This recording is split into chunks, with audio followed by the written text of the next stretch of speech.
I've already given you the basics about trading account and P&L account. You can go through the videos. And today I'm solving one question in which we have required to prepare only P&L account, profit and loss account. Let's see how to go about it. सबसे पहले देखिए हमें question में जो भी given है उसको line wise we will be taking all the things. सबसे पहले ग्रॉस प्रॉफिट गिवन है. Gross profit is always taken on the credit side of P&L account. आप बेसिक देखेंगे तो आप समझ जाएंगे, क्योंकि एक चीज़ और बेसिक नहीं भी देखेंगे तो भी आप एक चीज़ यहाँ ये समझ सकते हैं कि इसके ऊपर नॉमिनल अकाउंट का रूल लगता है. और नॉमिनल अकाउंट का रूल क्या कहता है कि debit all expenses, credit all incomes. तो हमारी ग्रॉस प्रॉफिट एक इनकम है जिसको हमने क्रेडिट किया है. उसके बाद हम लाइन बाय लाइन जितने भी हमारे एक्सपेंसेस हैं सबको डेबिट में लिखना स्टार्ट कर देंगे.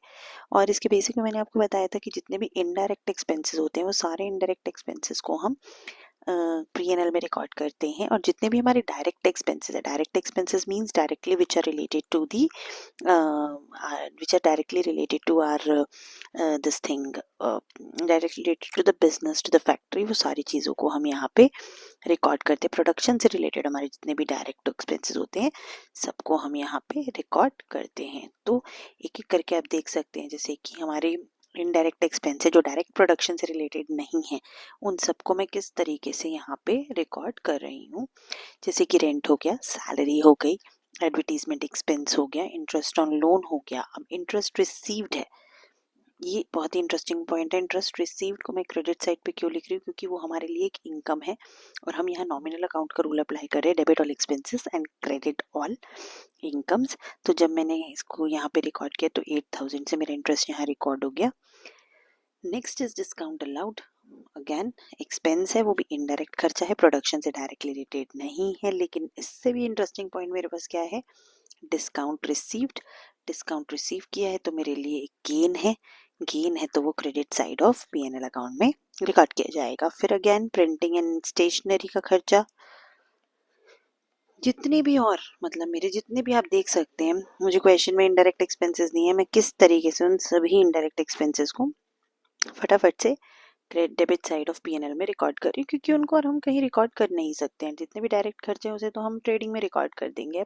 प्रीवियस वीडियोस में जाके देख सकते हैं, लिंक्स मैंने शेयर किए हैं. और जितने भी हमारे इनडायरेक्ट खर्चे, सिर्फ और सिर्फ उन इनडायरेक्ट खर्चों को मैं यहाँ पे क्या कर रही हूँ, रिकॉर्ड कर रही हूँ. जैसे हमारे लीगल चार्जेस हो गए, हमारा डेप्रिसिएशन का खर्चा हो गया, हमारा बैड डेट का खर्चा हो गया, सारे के सारे जो भी इस तरीके के हमारे एक्सपेंसेस हैं उन सभी एक्सपेंसेस को यहाँ पे मैं one by one, line by line record कर रही हूँ. देखिए सारे खर्चे हमारे रिकॉर्ड हो गए हैं, चाहे वो मिसलेनियस एक्सपेंसेस हों या कोई से भी एक्सपेंसेस हों. इन सबको रिकॉर्ड करने के बाद बहुत ही सिंपल सा हमारा एक पॉइंट है. क्या करेंगे, दोनों साइड्स को क्लोज करेंगे, जिस साइड का भी बैलेंस ज़्यादा होगा उसको कंसिडर करेंगे. मैं देख सकती हूँ कि मेरी क्रेडिट साइड का बैलेंस जो है वो ज़्यादा है, क्रेडिट साइड के बैलेंस के साथ क्लोज करेंगे. 1,34,000 मेरा क्रेडिट साइड का बैलेंस है. और इसके साथ जब मैं क्लोज करूँगी तो मेरे पास यहाँ पे नेट प्रॉफिट मेरी फिगर आएगी, क्योंकि बैलेंसिंग फिगर अगर मेरी डेबिट में बचती है तो हमेशा नेट प्रॉफिट होती है. जब आप कैलकुलेट करेंगे तो वैल्यू 36,000 आएगी.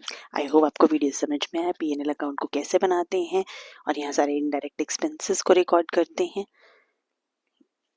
अगर वीडियो पसंद आए तो चैनल को सब्सक्राइब, लाइक, शेयर करना